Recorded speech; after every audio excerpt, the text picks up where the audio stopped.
আজকে একটা ঝটপট চিকেন রেসিপি দেখাবো। তার জন্য আদা, রসুন, কাঁচা লঙ্কা, জিরে দিয়ে পেস্ট করে নিয়েছে।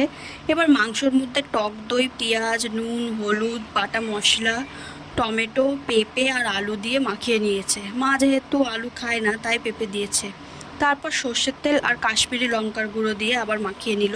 এবার কড়াই গরম করে তার মধ্যে মাংসটা ঢেলে দিল তেল ছাড়াই।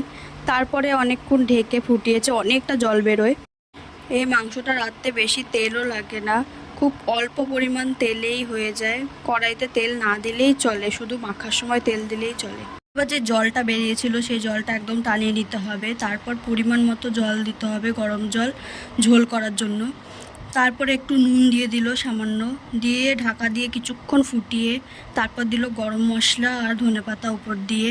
তারপর আমাদের ঝটপট আর ইজি একদম চিকেন রেডি। এটা খেয়ে বোঝাই যাচ্ছিল না যে এত কম তেলে বানানো।